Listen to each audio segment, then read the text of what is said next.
di terapi yang mampet yang mana gitu loh. Tarik nafas pelan, hembuskannya lewat yang mampet.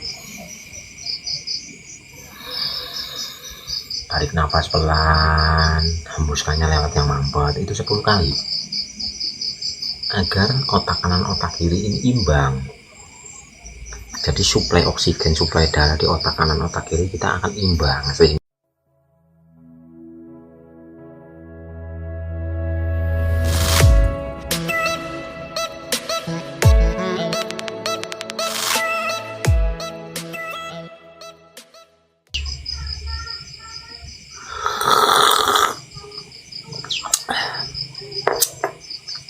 tapi untuk Bapak Ibu yang mau nge-refresh pikiran agar oksigen lancar dalam pikiran, agar imbang, gunakan pernafasannya satu-satu ya.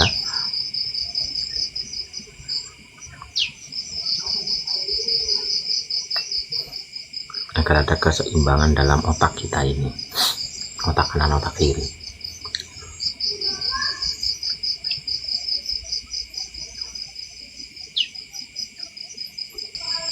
Intinya gini, jika otak kita itu kurang imbang, suplai oksigen, suplai darah itu kurang imbang, maka kita akan berpikir yang ya bisa overthinking lah, pikiran yang ruwet lah dan sebagainya.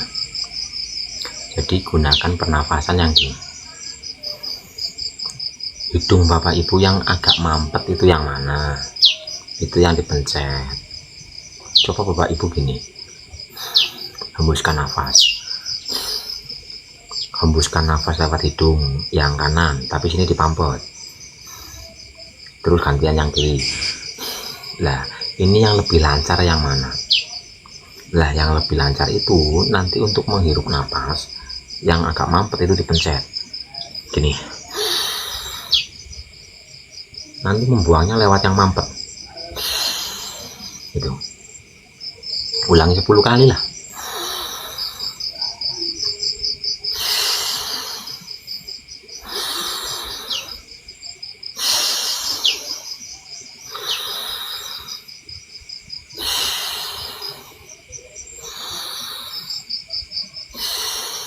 Kayak gitu Bapak Ibu. Jadi nih, di saat yang agak mampet yang kiri kita narik nafasnya, berarti kan lewat yang kanan buat narik nafas, buangnya lewat nafas yang ini. Nanti hidung yang agak mampet ini akan lebih plong dan anyes, dan di sini seperti ada airnya gitu, seperti ada airnya. Ini nafas seperti ini untuk melancarkan peredaran oksigen darah ke otak kita. Karena jika otak kita, otak kanan otak kiri nggak sinkron, ini nanti akan ada reaksi rasa, kebanyakan pikiran atau apa dan sebagainya. Jadi di terapi yang mampet yang mana gitu loh. Tarik nafas pelan, hembuskannya lewat yang mampet. Tarik nafas pelan, hembuskannya lewat yang mampet. Itu 10 kali agar otak kanan otak kiri ini imbang. Jadi suplai oksigen, suplai darah di otak kanan otak kiri kita akan imbang, sehingga pikiran akan tenang. Caranya yaitu tadi, coba dicek nafasnya. Nafasnya itu yang hidung, bolongan hidung kita yang pelong itu yang mana, yang agak mampet itu yang mana. Umpama kita gini, nah apa gini, umpama yang plong yang kiri, kita tarik nafasnya lewat yang kiri, terus buang nafasnya lewat yang kanan, tarik lagi lewat kiri, hembuskan lewat kanan. Nanti Bapak Ibu akan lebih rileks pikirannya. Kalau plong semua ya dengan nafas biasa.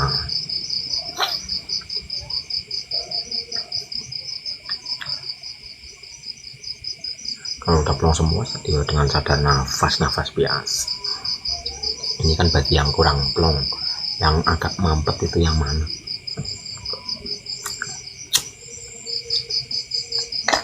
Itu untuk menyeimbangkan otak kanan otak kiri agar suplai darah, suplai oksigen di otak kita itu akan imbang. Nanti yuk praktekkan saja Bapak Ibu, tarik nafas 10 kali lah, tarik lewat yang itu tadi, kanan mampet berarti lewat kiri, nariknya lewat kiri, tarik, menarik nafas lewat kiri, tapi sininya dipampet. Yang itu kan kanan yang mampet, berarti tarik nafasnya lewat kiri, yang kanan dipampet. Nanti menghembuskannya yang kiri dipampet, hembuskan lewat kanan, terus ulangi, terus diulangi. Nanti Bapak Ibu akan merasakan sendiri kok. Oke, salam kenal juga. Waalaikumsalam. Itu dilatih agar otak kanan otak kiri itu imbang, sehingga kita akan menjadi tenang. Coba ditarik nafas 10 kali lah, pernapasan seperti itu 10 kali. Di hidung yang mampet itu nanti kan akan dingin dan seolah-olah ada airnya, seperti ada airnya, karena karbon dioksida. Seperti pohon lah, di malam hari kan menguap gitu, ada uap embun. Sering-sering dipraktekkan itu untuk mengimbangkan otak kanan otak kiri.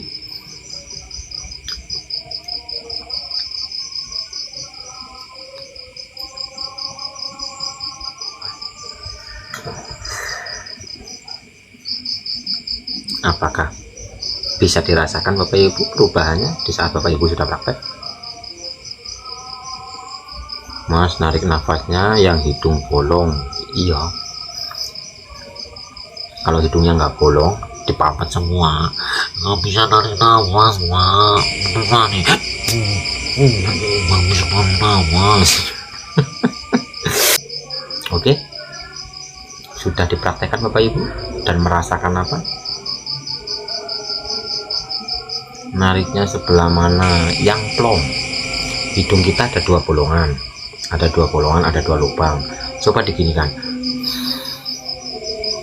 terus ginikan.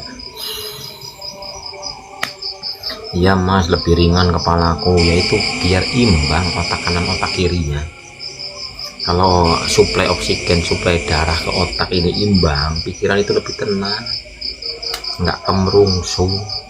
Tekniknya cuma seperti itu tadi, simpel sederhana apapun itu akan menjadi simpel sederhana asal tahu tekniknya dan dipraktekkan.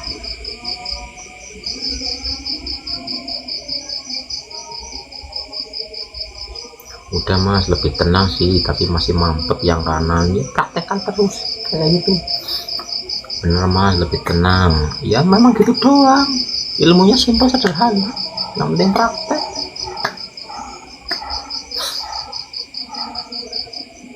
Karena ya itu tadi, di saat otak kita itu ada salah satu yang gini, nggak sinkron, puyeng, banyakkan pikiran, reaksinya kayak gitu. Jadi cara menyeimbangkan cuma kayak gitu doang.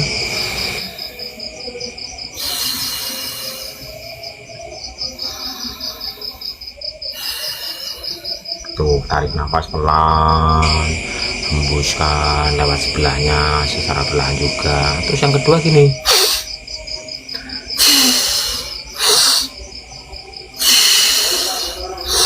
nah ini kenapa cepat, nariknya cepat, buangnya cepat, hambatan-hambatan, agar hambatan-hambatan dalam otak kita itu piar gitu loh, pecah.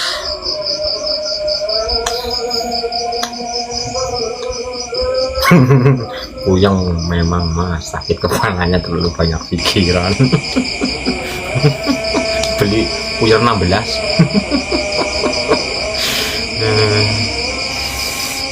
Apa rata-rata salah satu ada yang mampet? Ya enggak sih, kalau udah biasa dua-duanya lancar. Jadi Anda tarik nafas secara perlahan lewat kanan, hembuskan lewat kiri secara perlahan juga, nanti kenceng. Nah, ini fungsinya untuk menjebol atau menghancurkan hambatan-hambatan, endapan-endapan yang ada di otak kita. Praktekkan.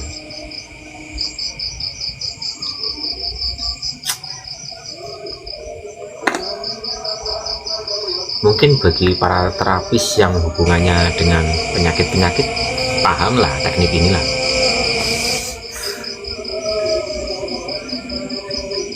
Apalagi penyakit stroke dan sebagainya, itu kan ada hambatan atau apalah mampet di otaknya gitu. Nah, itu dengan teknik seperti itu. Aku baru tahu, waduh, tukang terapi musuh baru tahu. Itu buat otak tuh.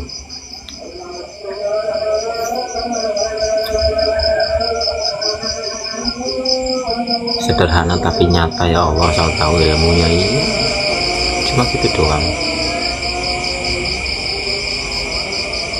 Intinya kalau lagi ruwet pikirannya, otak kita, intinya kalau kita lagi ruwet pikirannya, berarti otak kita lagi gak seimbang ya Mas. Iya,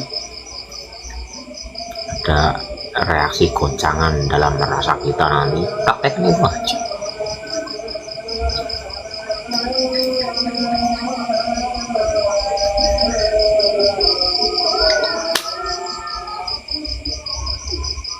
Bisa langsung dirasakan kan, murah kan. Kalau dari yang mampet gimana ya, susah.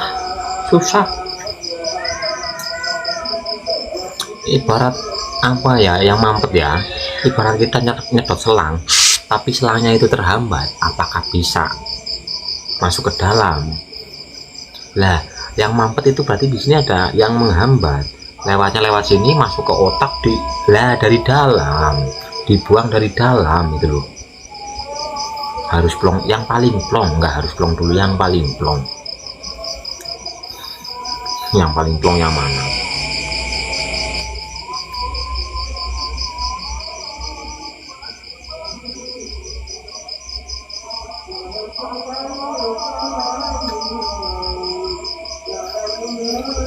Ini kalau dalam terapi-terapi seperti ini untuk memecahkan hambatan-hambatan dalam otaknya.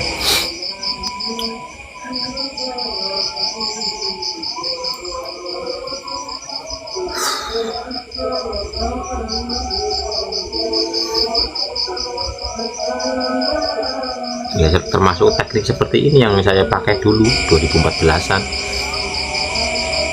Teknik yang saya pakai dulu kan tarik nafas, olah nafas, sadar nafas, sama kayak gini. Cuman kan ribet banget. Ini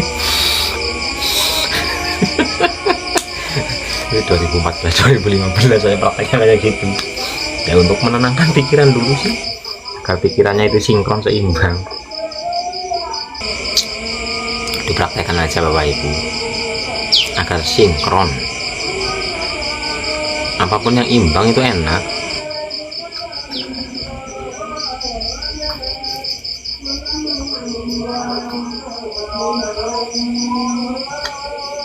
Jadi simpel, sederhana sekali.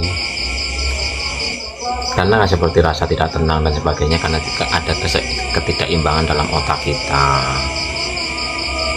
menimbulkan reaksi itu disebut dengan apalah, kalau ilmiahnya itu hormon apa yang muncul gitu loh.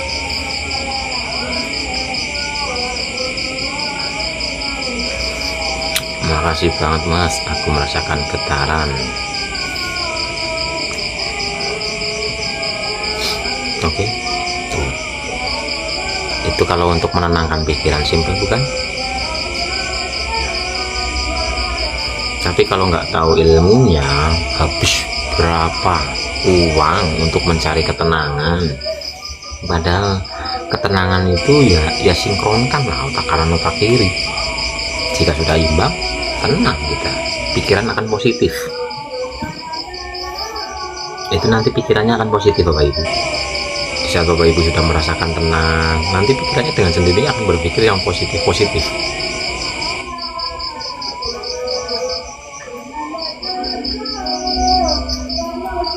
yang kebanyakan pikiran, gunakan teknik itu. Tarik nafas 10 kali kek, 20 kali kek, atau 50 kali kek, terserah. Ya minim-minim 10 kali lah. Kalau bareng pakai sadar nafas, iya.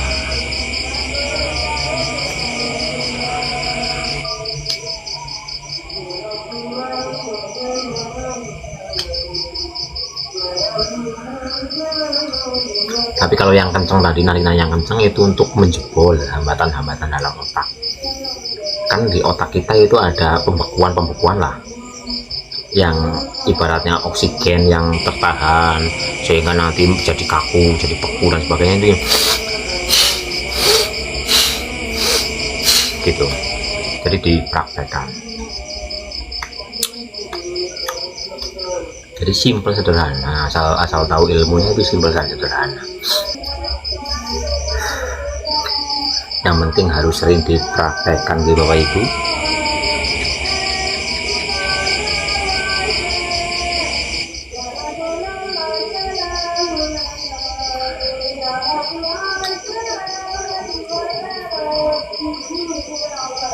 Sekarang tahu ilmunya, tahu tekniknya, kalau nggak praktek ya percuma. Dan semua itu kan di dalam diri, bukan di luar diri. Apakah bisa dipahami teknik yang tadi?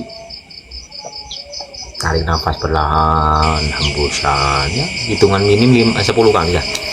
Nanti tarik nafas cepat, hembuskan. Waalaikumsalam. Kalau sakit mah, yaitu tadi praktekkan itu. Karena sakit mah itu karena pikiran kita terlalu jauh ke depan. Orang yang mempunyai sakit mah, intinya dengan perut, itu pikirannya itu di depan, pasti mempunyai sifat kecemasan, kekhawatiran, pasti itu.